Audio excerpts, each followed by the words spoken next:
So yan po mga sir, may ayusin na naman tayo dito ang washing machine. Ayan, Labamatic Union, 8 kilograms capacity. So itong washing machine na to ay umaandar naman. Ang problema niya lang ay pag may laman siya, ayun, tumutunog. So na-overload siya. So pag nag-overload ang washing machine, mahihirapan yung gearbox, masira yung mga ngipin ng gearbox. So ang papalitan natin dito ay itong gearbox niya. So ayan yung gearbox niya, ito parang nirepair na din ng may-ari nito, baka ginawa ng paraan. So mapapansin nyo din po yan, madumi na yung paligid dyan sa loob.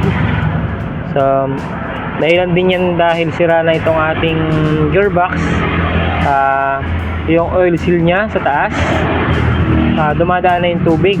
So pag umikot, bababa dito yung tubig sa gearbox, tapos itatalsik niya dyan sa ilalim. So ayan, may kasamang grasa yung tubig, kaya madumi.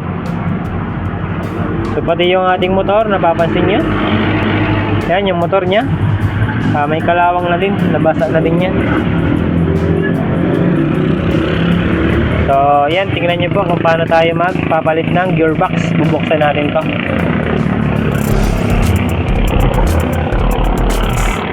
So baklasin na natin yung gearbox. So una po ay tanggalin muna natin tong kanyang pulsator.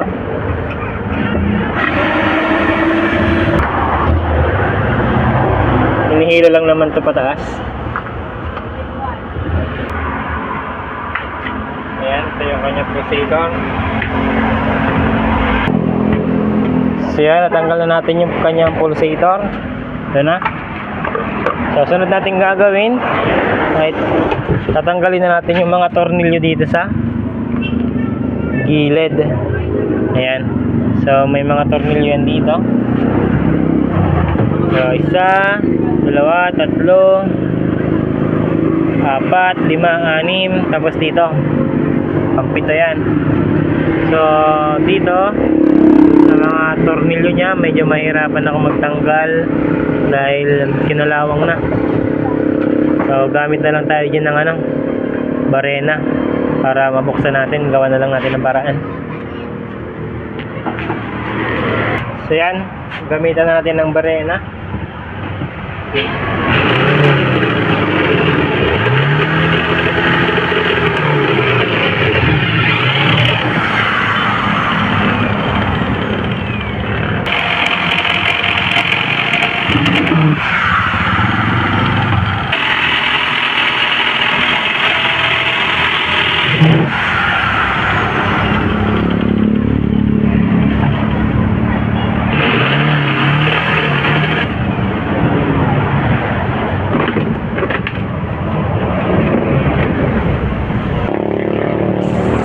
Please support my channel po.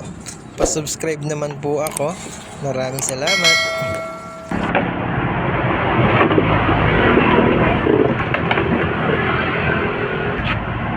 Yan.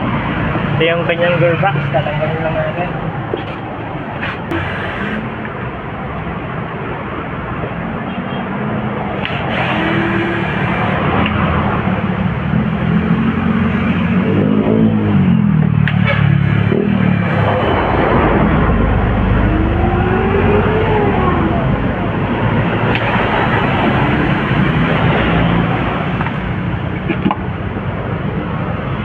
Yan.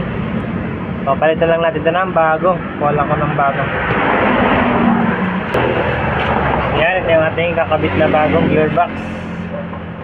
Yan. 11 feet. So ang bilang ng ng gear ay 11.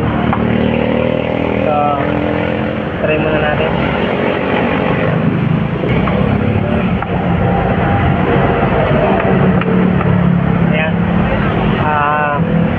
Medyo masikip lang siya. So pero sakto yung kanyang ipin na 11 feet. So mamaya na lang natin isalpak ng maayos pag naikabit na natin.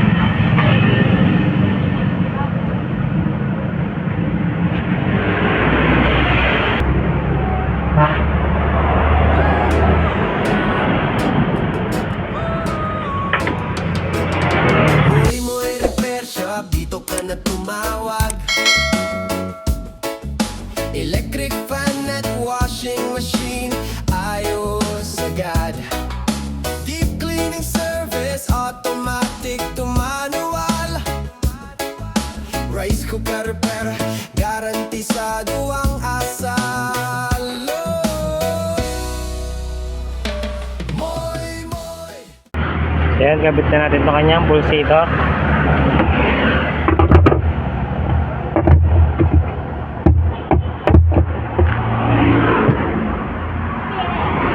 Pukpukin ko lang ito ng konti.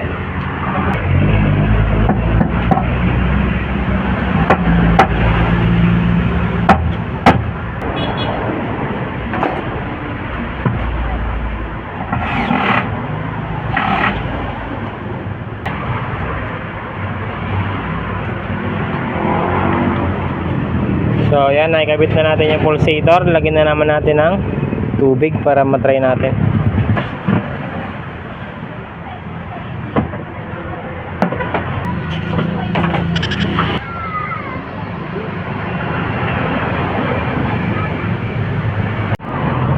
So yan, yung kinabit natin na gearbox, try na natin, saksak. Tapos yan, may laman na rin na tubig. So lalagyan natin yan ng ilang pirasong labahan. So isaksak ko muna. Tapos ito, maglalagay tayo ng labahan nating basahan. So panda rin na natin. So yan, napakalakas na. Hindi na siya lumalagatik, lumalagatak pag may ano, pag may laman tubig. Hindi na rumaragakrak. Ayan o. So gearbox lang po ang ating pinalitan. So napakadali lang pong magpalit ng gearbox. So pag nagka-problema yung gearbox nyo, huwag nyo nang i-repair, palitan nyo na lang ng bago. Kasi mura lang naman to sa ano, sa Shopee. Bili na lang kayo sa Shopee.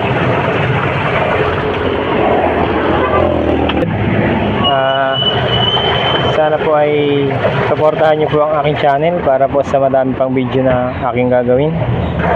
Paki-subscribe naman po ang aking channel. Salamat po.